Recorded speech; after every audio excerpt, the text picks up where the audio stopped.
also giving some kind of spread out bans. We could still see the Puck Tiny lane play out. We could see them change up their lane versus this Kunkka, which I could totally see them going for. Puck versus Kunkka, it's kind of a whatever matchup. Eventually, the Kunkka is just as efficient as you are as pushing in the wave, so it gets maybe a little bit more obnoxious for the Puck to play into, but that's where I do wonder what we're going to see for Yuma. I think the Luna and the TB, again, those are his heroes. I think the last five choices or last five heroes that have been put under emphasis by Eternity, they've all been at him. And now you're kind of left thinking, what are we going to see? This is where you would say, oh, are we going to see him pick Magnus? Because that is the Yuma special. But maybe not in this game. But we'll have to see if he looks for something like that down the line. But that's where I hope he finds something he's going to be comfortable with. Because if he can put the tempo up, no, it is just the jug, Okay. but versus PA, you do kind of hit that tipping point where you need an MKB, you need to deal with that blur evasion talent.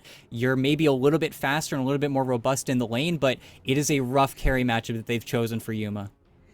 Yeah, I think they eye it up in terms of the durability, the damage. You know, you've got some moves you can make with the healing ward, but yeah, against the PA, sometimes she doesn't care. Sometimes she just hits once and the fight's over. So you've got that. You've got the evasion, as you mentioned. So the Jug's going to have a hard time. But, well, if you're Eternity, you are very much okay with the opposing carry having a hard time. And speaking of a hard time, is there anything with this last pick that they can do to really kind of tighten those screws on the Juggernaut as well? Because at this point, well, we're still not 100% sure where they could be going with this AT. The Tiny could be a core or a support still. Yeah, definitely. And that's also where, personally, the hero that I would go for right now is probably just picking up the Ember Spirit, just having a nice, easy lane versus the Kunkka, but then having anyone who can jump that back lane is going to be brutal. But Oh, no, Visage, a very, very obnoxious hero, and now they're saying, do you have enough damage to kill me? Am I going to be so obnoxious you can't deal with me no matter what? And even though they do still keep that balance, I think we are seeing that pause for Tiny coming into the lane and then an off lane Visage. What an annoying hero to play against. It's where the slow damage coming out from Hokori, it's really just Mystic Flare and Boat. If they miss those spells or if they're using their spells a little bit too early in those team fights, it's where you could get stalled out. It's where you start to worry about your team or your opponents actually turning on you, just 360ing. And man, what an annoying hero. Absolutely hate playing versus that Visage for a very good reason. It just does so much damage, makes it almost impossible to team fight. And if you're Gardic, got to be so careful about those hooks because you can get blocked. You can just get griefed by those birds. the one thing I will say, though, looking at the Eternity lineup, ET, they don't exactly have the beefiest set of heroes here. Maybe if Isla's build is a little bit more defensive in nature, then that changes, but their front line is going to be constantly shifting against a Hokori lineup that does have a decent bit of sort of initiation and lockdown. Yeah, and that's where the Kunkka and the Beastmaster, it's so important in the lineup. It's all of your setup. It's where, unfortunately, your Clockwork, he's going to have a window where he's going to feel pretty strong, but you get the Force Staffs up, you're really one of your best sources of lockdown, become a non-factor, then it is up to those cores to carry the brunt of this game. I just hope they're going to be able to kind of hit the mark, hit the bullseye here for a lot of those early fights, because you can start to fall behind. You can really start to struggle in this game. And when your carry is already countered, like we've talked about, it's going to feel bad to go late. It's going to feel bad to get stalled out. It's where they really do want to have a very successful first 15 minutes and then just keep that ball rolling where your Battle Fury carry on the other side never has time to get the foot in the door. Mm-hmm. Well, let's see if that sort of tempo is something that's going to be possible for them, as we're just a few moments away now from getting this first game started. And while we have the time, you can take a look down in that bottom left corner of your screen, folks. The odds, courtesy of Thunderpick, very, very heavily favoring Hokori there in terms of who the odds makers think are going to pull this one out. I think that's the most one-sided one we have seen so far through these three series. So again, we mentioned it at the top that Hokori had sort of had some struggles in their region, but I think past performance might really play a factor odds wise in why they think that they can turn things around. Oh, for sure. And of course, when you got players like Arctic and Amisha running around on your server, you got to be a little bit scared. It's the support duo that we see stick around, even if Hikori have kicked their carries in their mids every once in a while, as we talked about yesterday with the other teams. That core is just always causing chaos, always causing trouble for their opponents. It's where you do got to be a little bit scared. And if you're Eternity, you are the one punching up here. This is an SA team who's been in Division 1, who's played versus the big boys, who's taken games off of the big boys, just not had the best season this time around. So it's where I think Hokori kind of time to shut the door, throw it in the face of Eternity a little bit. But if you're Eternity, you got nothing to lose. It's just time to play some Dota. I think they've got a better draft this time around. It's just time to execute. Playing with house money a little bit there, being the underdogs coming into it. You've got a stand-in Isla, so just go for it. Just throw something out there and see what it gets you, especially considering we mentioned earlier this is round 1 of this Swiss system. If you lose, you do go down to the lower matches, but you need to lose 3 games to actually be eliminated. So now would be the time for these squads if you want to take a risk, if you're willing to experiment a little bit. This early on kind of feels like the safer zone as compared to maybe 2 or 3 rounds down the road where you're looking at potential advancement or elimination instead. Yeah, definitely. They just don't want to feed. We don't want to see another 5-man Midas where they just get pulled apart by Mad Kings. They just get flooded in every single lane. But who knows? That's where I think this Visage could be a pretty annoying last pick, and we'll see. It's where you do wonder how many times a single team gets last pick in a series, if that's going to place too much of a factor, or if these teams can work past it, because of course both sides have their advantages. Last pick's still better though. It's still just the de facto good side. And in terms of what we're looking at heading into this, haven't asked you yet. We've talked about the odds, we talked about the draft. Which team do you think is sort of in the best position to take game 1 here? Well, the odds are against me, but as I said yesterday, I'm a draft guy. They have PA versus Jug. They've got CM versus Beastmaster. They've got a really solid lineup, so even though it's 5-1 effectively, I want to say I like what Eternity can do in this game. It's just a matter of whether or not they can apply their draft that I think this game is going to kind of begin and end here. So personally, I'd say Eternity just coming out, just looking at the heroes rawly. But when it comes to players, you see these names. You see Analog, Vitaly, El Misho. These guys are just dirt old. They've just been around for so long. So it's a real big toss-up, but it's where veteran status versus maybe seeing what the SEA boys can do. It's really, for me, I'd say Eternity, but that's a wild card choice because Hokori could just shut the door here in front of them. Veteran presence. You can't ever really underestimate the value that it can bring to a team. Also, it's more polite than saying that they're old, so we go with that. We go with that as well. So, well, taking a look here, early maneuver from Eternity to get themselves onto that opposing high ground. Just dropping a little bit of vision. They actually threw that sentry deep in the west side jungle as well. So, unfortunately, that doesn't really do them a crazy amount of good at the moment, but they are looking to try and establish a little bit more control, I'd say, as opposed to a lot of the time we see NA teams going for that more defensively oriented warding early. Yeah, they usually get a ward. They smoke to place a ward on their side. They kind of just chill a little bit here. Look at that sentry, though. He put it in the really annoying spot, but it ended up not mattering. So Analog still has to deal with that very unfortunately blocked camp. But hey, you do what you got to do. Analog will unblock it eventually, but that's kind of sad for him to see that. But pretty even. Games played across, maybe slightly higher win rate for Analog. And in this lane, you will see the Kunkka eventually start to pull away, but that's where there should be no kill potential here. It should just be a little bit of a farm fest, but that's where the little mistakes, it really shows whether or not your mid laner is really up to snuff laning-wise. So you got to be very, very careful here. Top lane, though, the axe spam, it cometh. It's just going to be a game of stick charges up here.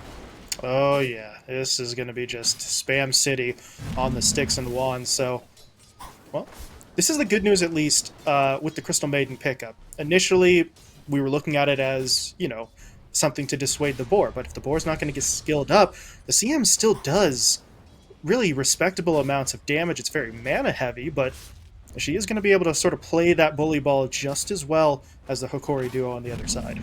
Yeah, and that's where once CDR actually has his Orb of Corrosion, can certainly see them go for kills. If we ever see El Misho take a peek out of his lane towards the Bounty Runes, towards to fill up his mid's bottle, that's where the Beastmaster can die very easily in this situation. Unfortunately, that's where, they jump this guy instead, and, well, Vitaly... I don't think he's getting out of this one. Can he get the kill even? Oh, nice pop on the stick. Is it enough? Yes, it is. And now Vitaly says, take me. I got what I wanted. He found the kill. Ray's going to clean up the first blood into a double, but, well, if there's one hero on the map, ET, that you're willing to give up first blood and 2 kills to, it's probably that Crystal Maiden. Yeah, and I got to see that too. Just buy 6 mangoes and a stick. PA, bring me my items. Gotta love that for the CM players. But does Analog find it quick? I actually think did he whip with the sentry? He might have. No, okay, he got it. Okay. Took him a little while to locate it, but he got it. Yeah, that would have been a disaster for him. That's how he gets to actually edge out that mid matchup versus the Puck. He gets to just sit there and then be happy with his levels, but that's where we might see the game slow down just a little bit. Everybody has a lot of damage that they can throw out, but when the burst comes through, then you still have to be careful here. But yeah, Fixer. A little aggressive there, bud, but takes the better of the trade, at least for now. Okay, never mind. So much for that. Yeah, it's where once you get level 4, probably skill up the phase shift, because it's not like you can actually get the kill here. If he gets a second point of Waning Rift, I'd be real surprised, because of course with the phase shift, every time he goes for a last hit, you can guarantee dodge out that Tidebringer damage, and then this Puck lane gets a little bit less frustrating to play against. But till this point, really even skill-wise, both these mid laners being just as aggressive as they need to be. A huge win is forcing the Kunkka to buy a salve, but it looks like Analog might have gone through the danger zone here, even though he's not going for a bottle.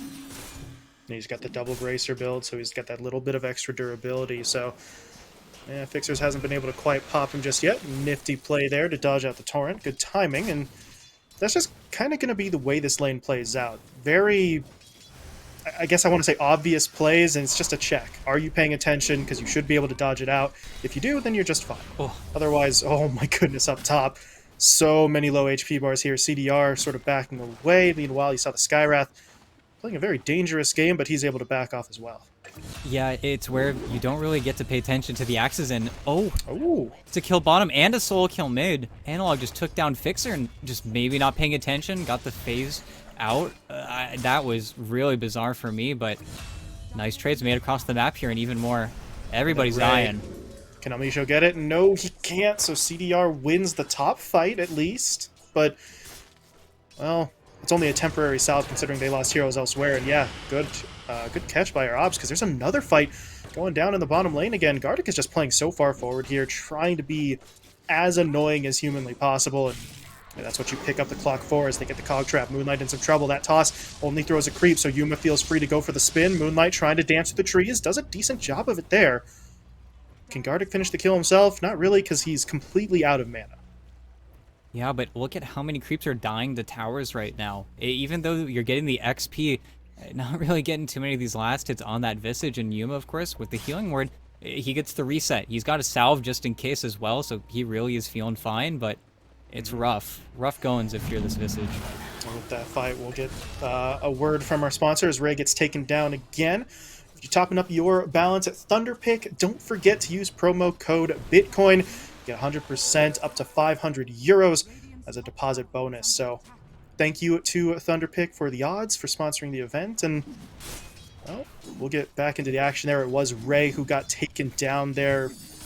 Not a massive momentum shifter, but still a nice kill for Hokori trying to build some momentum in any way.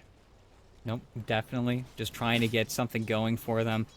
This top lane, it's so tough to be CDR, even though you are getting these kills. Once you get level 5 on Beastmaster, those level 3 axes just hurt a little bit more, but that's where Yuma, the boy, the man himself, the German wonder, he's still having a pretty great time here. Moonlight hasn't really been able to find a toss back on him. A lot of those soul assumptions aren't really cleaving onto him as well, so where, unfortunately for him, he's just not the target in this lane. They're more or less playing on the clockwork more than they are on anyone else, so he's just getting free farm. Just being left to his own devices at the moment. We'll see what he comes up with item-wise, which will probably be the Battle Fury, but how quickly he gets that going to play a large role here as Gardic is tossed under the tower. Isla, well, at first looked like he wasn't quite ready for it, but he turns around quickly, drops the damage, and they're going to be able to find the kill. Ties us up at 5-5, and that is a combo that a hero like the Clockwork has to show some respect to. Speaking of potentially having to show respect, Vitali does not have backup. His Skywrath rotated mid, so he is really by himself here. He's going to try to play a little bit aggressively in spite of that, and honestly, nobody's there to punish him. He just goes about his business, while mid, Almisho's support, along with the siege creep, helps him get the tier 1 tower. Yeah, this is real clean from Hokori. They rotate mid, they bring the Skywrath Mage over. On paper, you'd say, oh, the Beastmaster's dead now because of that rotation taking the Skywrath Mage out, but because he maintains those stacks on the PA, that play can't get made. Now the Kunkka gets smoked out from the Skywrath Mage, so he's out onto the map. Completely ruins this bottom lane because they can't really show here. Thankfully, they got a pull-off right before any of that went down, but Analog is massive right now. He has completely run away with his mid lane. It's where I think, unfortunately, the puck can only force in, and both are just immediately getting onto this bottom tower now. I think the cart's gone, but this is still a lot of damage that, unfortunately, they just don't have the levels to really defend right now. They're going to have to bring bodies instead. CM coming in. Ray is here. ET, is that enough for them to really take an engagement? They even pop the glyph. They will get it back if and when this tower goes down, but is this a fight that they really want? It's going to get complicated. They are going to try and blow up Analog as quickly as they can, but there's going to be the boat coming in defensively. Only clipped onto Ray, though, so the damage wasn't quite there, but Yuma spins his way forward. Moonlight taken down. Did get the toss, though, onto Amisho, so he's back underneath the tower. Should go down here eventually as Fixers gets the kill. Tries to drop the Dream Coil, though, but he's off the mark. Yuma now just going to look for the straight TP. Isla not 6, so doesn't have the familiars for the stun. And they're going to walk away. 1-1 trade on the supports there, but I don't know, ET. It feels like Eternity just had to bring more bodies and commit more resources for that trade-off. Yeah, and that fight was dangerously close to dragging on a little bit too long. They have to go for the Kunkka there. The Jug just spins away, but yeah. Oh, well. Good attempt. Will it be enough, though? He gets the slow onto Gardic as well. And Vitaly, I don't think the axes are going to be enough. Well, okay, it wasn't, but Gardic comes in there with the flare, and the snipe down happens. They find the kill. They can go back onto hitting this Tier 1 tower, and this is where we start to hit our first sort of dangerous point, ET. Hokori are going to start getting kills and map control if Eternity can't slow them down. Yeah, and swear, at least we got our Visage level 6 in the bottom lane, but you need to figure out who your targets are. Are we only really able to kill the Skywrath Mage now? Is the Beastmaster going to be too hard to get into his lane? The Jug is clearly not a target here unless he does something foolish like spinning out a neutral camp. That's not really an option. That's where Eternity need to get a little bit clever. They need to find who they can kill to kind of accelerate their lineup right now, because worst case scenario, they have to wait for this Tiny's Blink Dagger, and it is non-existent right now. It is nowhere. It's going to be a little bit closer after this tower gets claimed, but really, that's not a timing you want to have to play for, and in the meantime, Hokori are just taking everything. We have hit that part of the game, the part where Crystal Maiden goes from a hero to a pinata that drops gold. So they will continue trying to punish that. Analog just kind of does it himself, and then Analog pauses the game here. So I don't believe those two events are related, but we are going to take a bit of a break while hopefully we get this back underway soon. Yeah, got a little bit of a question in there wondering what's going on. So hopefully it's nothing too bad and we can get the action back underway, but at this point, there we go. It was the door. It's always that pesky door. It's a dangerous thing. You never know who's coming in, especially if you're a Dota player. So it's tough hitting those creeps, but cheeky kills, easy stuff. The only problem really is Hokori got everything so fast. They also have this problem of what do we do now? Mid tower is dead, top tower is dead. Are we just farming, just getting this huge lead while we kind of wait for things to kind of boil over? Because at the end of the day, they still need to be, I want to say, the more aggressive team here. They're the team with the Jug, and of course Yuma will be showing up to more of these fights, but figuring out how they make that translation is going to be very important, especially playing around this Visage, because in a very similar vein to that Beastmaster, start giving the Visage a little bit of time, a few items, get the Boots of Bearing, get the Vlads, and then suddenly this Visage turns into an unstoppable force where you can't even kill him. You have to kind of walk away from those fights. Yeah, I like the point you sort of make there. Hokori almost too successful too early, now have to sort of shift and identify. Is that a Midas? Hold up. Juggernaut, I believe, has the Midas, if the in-game identifier did not deceive me, which it has done in the past, but that's a little bit of a different one. Sort of anticipated that he was going to be in a race with CDR for this Battle Fury build, as CDR getting involved there, tries to push onto Amisho, didn't get the kill, but finds the assist. Now they find the bigger target, though. Vitaly in the tree line. He's going to try and defend himself with the Roar, but he needs reinforcements. Analog, though, is coming in. There's going to be the Torrent into the boat. Big damage onto that PA. They're trying to turn this fight. Yuma coming in with the spin. Can he cut his way through the tree line? Yes, he can. Will it be enough? No, it won't. CDR able to jump away. Gardic, though, trying to stay in position. Moonlight forced to toss him back. So for now, CDR will remain alive. He blinks away a second time.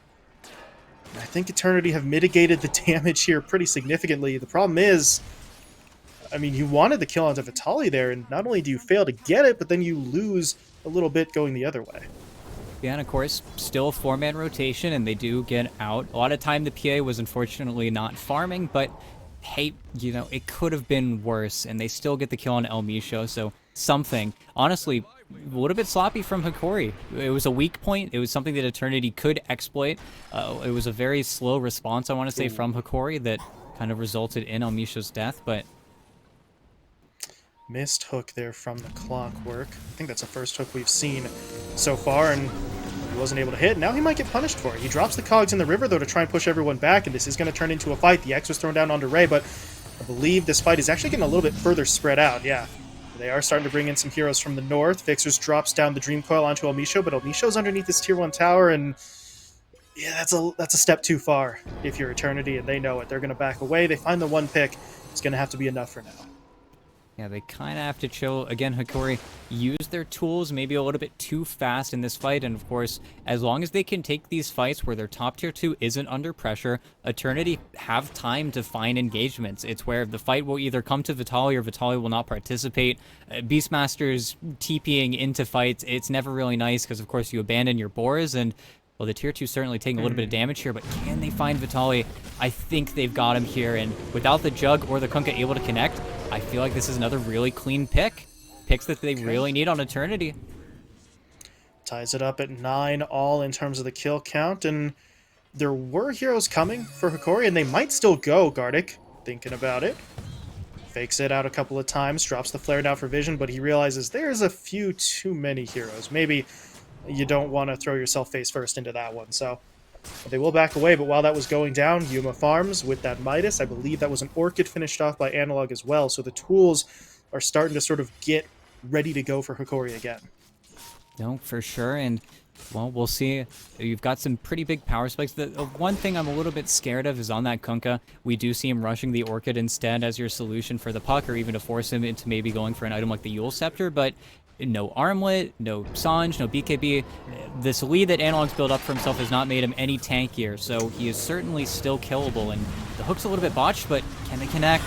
Still got it, able to push himself forward with the Tumbler's Toy. The problem is they haven't found the kill yet. They'll finally get it there, as Gardic kind of had to do most of that himself. His teammates had been sort of ambushed by the opposing support, so they do end up losing one. They're going to lose a second, though, actually, as Hokori end up sacrificing both of their supports there. But, kill into the Visage, not a bad play. He's the highest net worth hero, actually, on the Eternity side. So if you're looking for a target, really, I think that's the best you could find other than the PA. No, for sure. And of course, it's the Visage's job, right? He's the one that's going to get down and dirty, and it was a little bit slow from Hokori. It was just barely out of reach, of course, with the hookshot not landing immediately. Then the Mystic Flare comes out maybe a breath later, and that's what results in El Misho's death, but still no core deaths on the Hokori side, and the Kunkka is able to just walk away, and really, that's the most important thing here, because you get an item like the BKB finished up on that Kunkka, and then you're just no longer a target. You're just another hero that they have to ignore, and that's what Eternity want to avoid as much as possible. But again, they're the more active team. They're all here. They might lose Ray pretty early on, but if they can get Analog first, that'd be huge, and I think they've got him.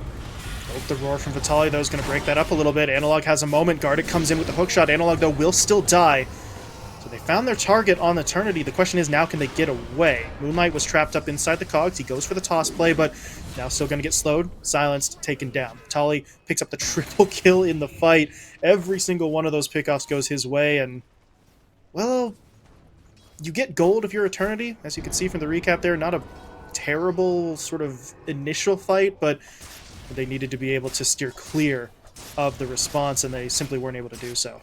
Yeah, and that's a fight that I feel like Yuma wants to show up to, but it's just not in the cards. It's a little bit too far away from the outpost or the tier 2, and you got gold in your PA's pocket, right? He's the one that actually claimed that Kunkka's death, but at the same time, it's a triple kill into your Beastmaster, who is now going to have a really fast Helm of the Overlord, and I feel like Hokori might be looking to eye up that Roshan. As we usually see when these teams get these towers and these objectives so early, might as well strike while the iron's hot, and I feel like with the healing ward, if they really want to, they could force it. It's a little bit risky pre-BKB on your Kunkka. You could still get kind of caught in that coil, but it's also just the next objective. It's the way they get this game going. Even the hook shot, they got Visage again. Hooks in.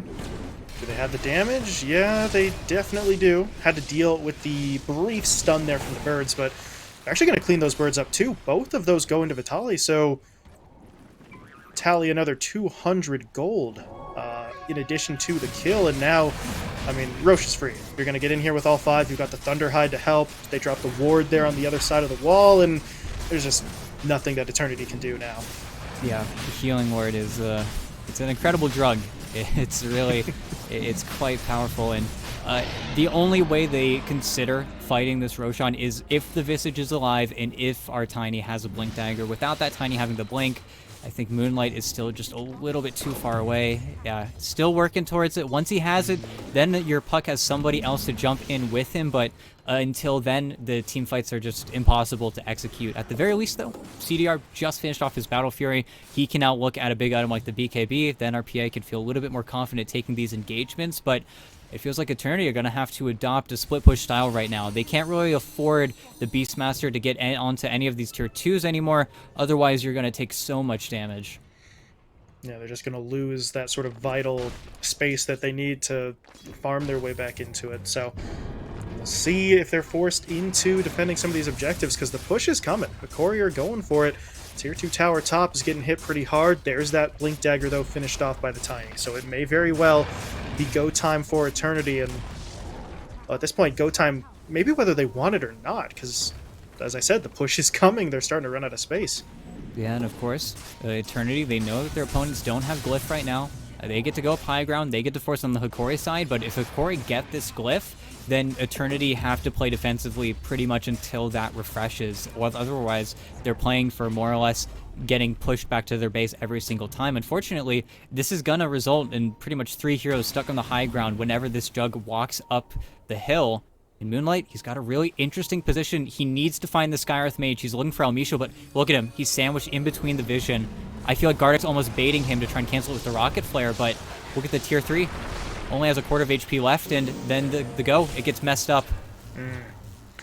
Yeah, Gardeck just in the perfect sort of intercept position there, so Moonlight didn't really have a play, and as you said, that tier 3, it got melted. It's still standing, but barely. The amount of damage they did, especially considering we're 18, 19 minutes into the game, is very impressive and very worrying if you're Eternity, but at the end of the day, no one dies, tier 3 is still standing, and CDR had time to put that Battle Fury to use, so it's sort of a sacrifice of space for time right now, and we'll see if they can continue to draw the game out.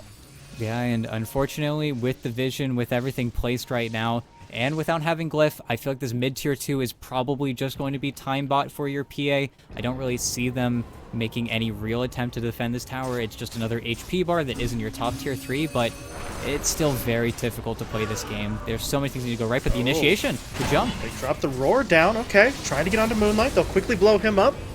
What else can they get, though? Ray channeling out the ult. Yuma with a no-go zone. Never mind, he's just going to pop the ult and go straight in. Ray gets taken down. Gardeck was sacrificed there, but they're liking the trade-off so far. They're looking for more. Isla pulled back in by the X. Puck, though, trying to make a move, but Fixer's quickly deciding, I don't think I have the durability or the backup to keep that going, so he backs away. And it turns into a 2-for-1 in Hokori's favor, and the biggest problem here, ET, wasn't the deaths, it's the fact that the push on the tower doesn't stop. Yeah, there's no backdoor, there's nobody getting out that mid wave. Of course, the top wave is pretty much in as well, but it's just time. Everything is just to get this PA BKB, and then maybe we can hope to take a 5-on-5 fight clean, but even that jump, it ends up being botched because of the fast fingers of Gardeck, who gets that Tiny stopped before he can toss Almisho into the thick of things. Okay, Almisho. Okay, crit. No crit. Put a TP out. Meanwhile, Moonlight, not so fortunate. He'll be taken down, but now they know that CDR is there. Do they want to push back in? Well, they certainly do. If Gardeck has his way, he's going to push forward. Ray gets locked down, taken out. Yuma grabs the double. And that is the cue to retreat now for Eternity. You can't afford to give up too much more than just those supports, so they will back away. But, ET, I do want to ask you a bit of a question here. You talked about CDR's... actually, I'll ask you the question just a little bit because we have another word from our sponsor. topping up your balance at Thunderpick. Don't forget to use promo code Bitcoin. Get 100% up to 500 euros on your deposit bonus. So thank you to Thunderpick. And now I will ever so smoothly and elegantly transition into my question, ET. The BKB for CDR, you mentioned it as a potential game changer, but on the Hokori side, you still have Roar, you still have Hook. Do Vitali and Gardic simply just wait and hold those abilities for when they see the PA go in?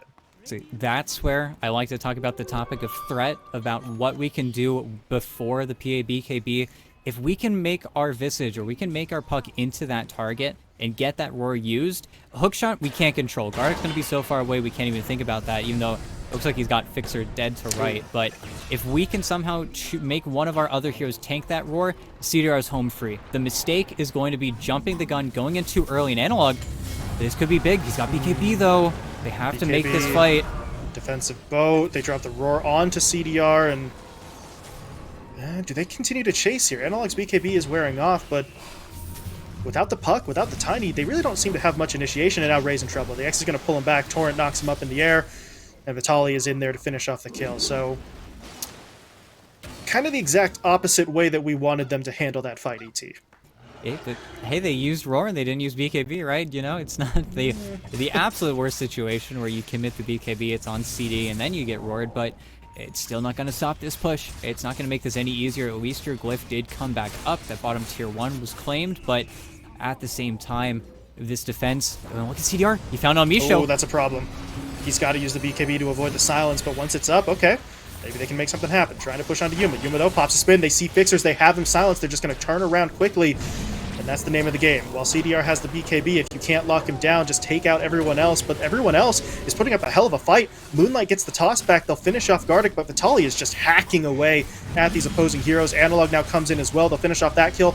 Now the Omni Slash comes in. Doesn't kill anybody, but it's sort of breaking up this group, forcing them to go their separate ways as CDR tries to jump away. Gets the damage onto Analog. Analog now fighting really by himself. Where the hell's the rest of his team? Everybody backed off and just left him behind. That is a massive sort of misplay there. Now Vitali may get punished. They're going to slow him up. CDR's in, looking for the damage, but they had the Roar back up. They turn. Yuma with the spin is going to be able to pick up the first kill. He gets the second. He won't chase for Ray for that triple, but they got really what they wanted there.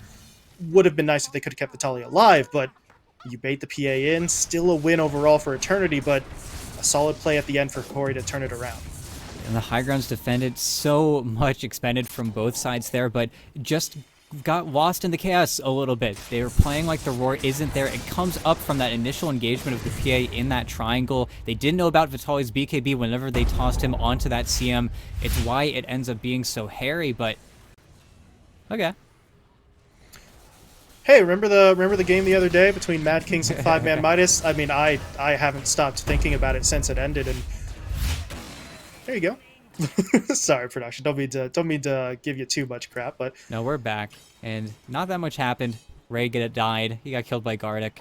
It's still a tough CM game. It's not fun, but you know that's where we can hope for the future, maybe. But a few more items. We're almost there. Eternity needs a Deso on their PA, and then I feel like they can take this fight. If they can somehow strike before this AC is done on Analog, then all is right. Unfortunately, if that timing happens, though, then I don't know how much you can do here. Killing this Helm of the Overlord creep, though, that's a nice chunk of change. Doesn't have anything to pop it either, so that gold does end up going the way of the Visage, which is quite nice. Just got to get everything you can possibly sort of scrounge up for yourself right now, because they're down by 10k, but ET, this is kind of the way that Eternity has played, at least in the last DPC tour. Their games have gone pretty damn long. I was looking it up earlier. Their average match duration was a bit over 48 minutes, and they didn't have a single game across all of their DPC run, win or loss, that ended earlier than 30. So they're very much used to playing into that mid and late game timing. And that's good to see. That's where your decision making needs to be airtight. It's where there are so many things you need to keep track of, you need to be aware of. It's where items like the Lotus Orb, the Force Staffs, that support style of play becomes so much more important. And we are getting some of those items. The next batch is coming through. We're getting the Lincoln Sphere on our puck. We're getting the Deso finish up on the PA. It's where, unfortunately for Yuma, again, playing into this matchup, once he has that Deso, unless Yuma has a Scotty or an armor item, something like that, the Jug can just die. Your base stats are not fantastic, and especially with items like the Wraith Pack, like the Vlads, all of these obnoxious things on Eternity's side, they can end up turning the tide here. And Yuma, of course, with this build, only 2,000 HP. It's very simple to take out this Jug. Doesn't have to worry about the Waning Rift silence anymore, but there is still that thought in the back of your mind where if we can get Yuma last, still a very easy kill, a very easy way to turn this game around. Yeah, and you said doesn't have to deal with the Waning Rift. He was able to pick up the Manta style to deal with that, and well, doesn't feel the need to use it there. He knows that's kind of just a poke play from Fixers, so he just pushes into the tower. They're going to look for the racks as well. That is 3 silences onto a Puck Illusion, so credit to Hokori for being vigilant, but not a real hero. Either way, though, better safe than sorry, and they do take that melee racks. Yeah, and the PA is not even in the base for a very good reason. Deso's flying out right now. They could have gambled everything on trying to kill that Jug with an Avatos while that healing ward was going, but I feel like very wisely they appraise their damage. They say it's not going to be enough. We can hope for it, but if we want to actually win this game, gotta let the racks go, which is a very tough decision to make, but that's where now into the Roche pit. Immediate smoke up. This is what they've got to do. They're playing into Clockwork, though. They're playing versus those Hawks. They have to find a pretty awkward angle to actually get into this pit, but at the same time, I feel like we could see that Roche kill, just hearing it on the map and then seeing them immediately make a 180 back into the base. So they will take Roche. Aegis into the hands of Yuma. I believe he did take the shard as well. And uh-oh, they're actually going to try to push in rather than back off. Let's see if that pays off, because he's losing so much HP already. Gardic, meanwhile, hooking in. They've caught Fixers. Are going to push him back. They get the silence down onto him, into the roar. Puck already out of the fight. And where is CDR? He is thinking about going in, but at this point, it's already too late. Yuma with the Omni Slash will find a second kill there as they take Isla down. Moonlight on the run, but he's not going to get very far. Dive Bomb from the Hawk stuns him up. El Micho in to finish the job. And Eternity just get the message a little too late, and once they got the message, ET, I am truly surprised that they pushed towards the river instead of backing away.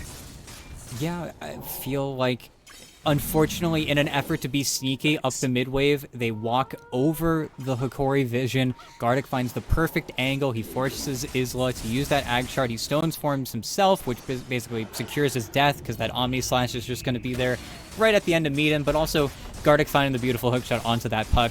It's just great execution from them, and even though there is a glyph here, without the lineup respawning, I'm afraid they're not going to get their last fight just yet. Without that magic burst, they can't even attempt to go for a kill into Human. Unfortunately, with this Aegis, it makes this game so miserable to play going forward. You just don't have that linchpin now. You don't have the option to just take out the Jug immediately. He's not that tanky yet. He's got 4,000 gold to sit on. We'll see what item he goes for, but no matter what it's going to be, it's going to give him some more HP, and then your problem's just going to get exasperated. Yeah, this is just looking rough for Eternity, but, well, maybe they've got a miracle. Maybe they've got some sort of solid team fight play in them, and they are looking to get aggressive here, maybe banking on Hokori being a little spread out in aftermath of that push mid. Unfortunately for them, that really isn't the case. There's not a whole lot of separation between these heroes right now, so they could be walking directly into a trap, but they've got to go for it. Moonlight gets in, Ava into the toss. Vitaly, though, able to pop the BKB, goes around, turns for the roar. CDR is going to get locked down. Yuma now into the fight, spinning his way forward. They're taking down Isla first. Going to be able to finish off that Visage, but CDR is still alive, still trying to do damage, but with the BKB wearing off, he's got to try to get away. They're not going to be able to cancel that BKB TP, but now they're on to Fixers. Triple silence on the puck, locking him down. Torrent throws him up in the air, and by the time he lands, he's already dead.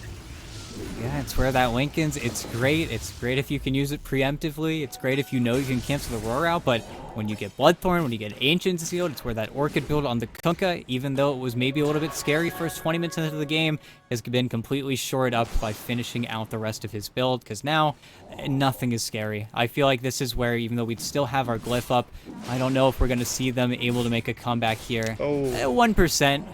I don't know where that 1% is. If literally all of Hokori's supports decide to walk up the high ground and kind of die with their eyes closed, that's probably where it's lying. But at the end of the day here, I feel like Hokori might have their number.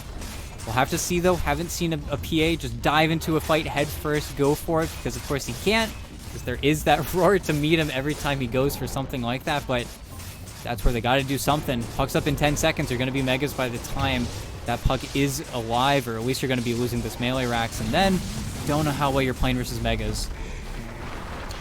Backs against the walls, though. They've got one last shot. Let's see what they can do. The ghost ship is coming in. Very much off the mark, however. Not really doing too much in terms of damage, but it doesn't really matter. They're still hitting hard. Isla very nearly taken down, but he was able to actually go for the stone form himself. The problem is, while he's in stone form, his teammates just get blown up. CDR and Ray are killed immediately. Isla taken down once he's out of that stone form, and this is looking rough. Isla buying back, trying to do anything he can to help his teammates here, but it is getting rough. Moonlight pulled back by the X, taken down by Analog, and there is going to be your GG. Hokori coming in here, doubling up their opponents on the kill count and taking game one in dominant fashion.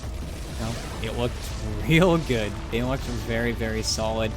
Didn't really feel like, I don't know, there was a shot. There were a few shots for Eternity, right? You had the Lincoln Sphere, you had the Desolate, you had the PA building up pretty much the entire game, but maybe the Roach just respawns a little bit too quickly. Maybe your smoke doesn't pan out. Boy, oh boy, I think, though, Gardic, this true stopper in this game, oh my goodness, mirroring Moonlight pretty much the entire game. This Tiny already didn't have a great Blink Dagger timing, but even once he had it, it's the vision, it's the oppressive wards around the tree lines. I felt like this Tiny just never got that go where we feel that Avatos still having an effect, because that's what Tiny does. He Avatosses you and it does 700 magic damage, and it's a lot of damage for any hero in Dota, but this time around didn't really get to feel that strength, didn't really get to see that dog pile, and at the same time making the draft work. I feel like the PA could have been an issue, it could have been a liability, and it definitely felt like maybe for a few of those fights it was a little bit too difficult going high ground versus CDR, maybe a little bit too early from Hokori, but got a little bit too much farm, got those team fights going a little bit too cleanly, and I mean, Yuma ends the game deathless. He really just had everything in his power to turn this one around, and once he did start getting into these fights, of course, going for the crazy Yuma-ish Midas build-up, once he wanted to engage,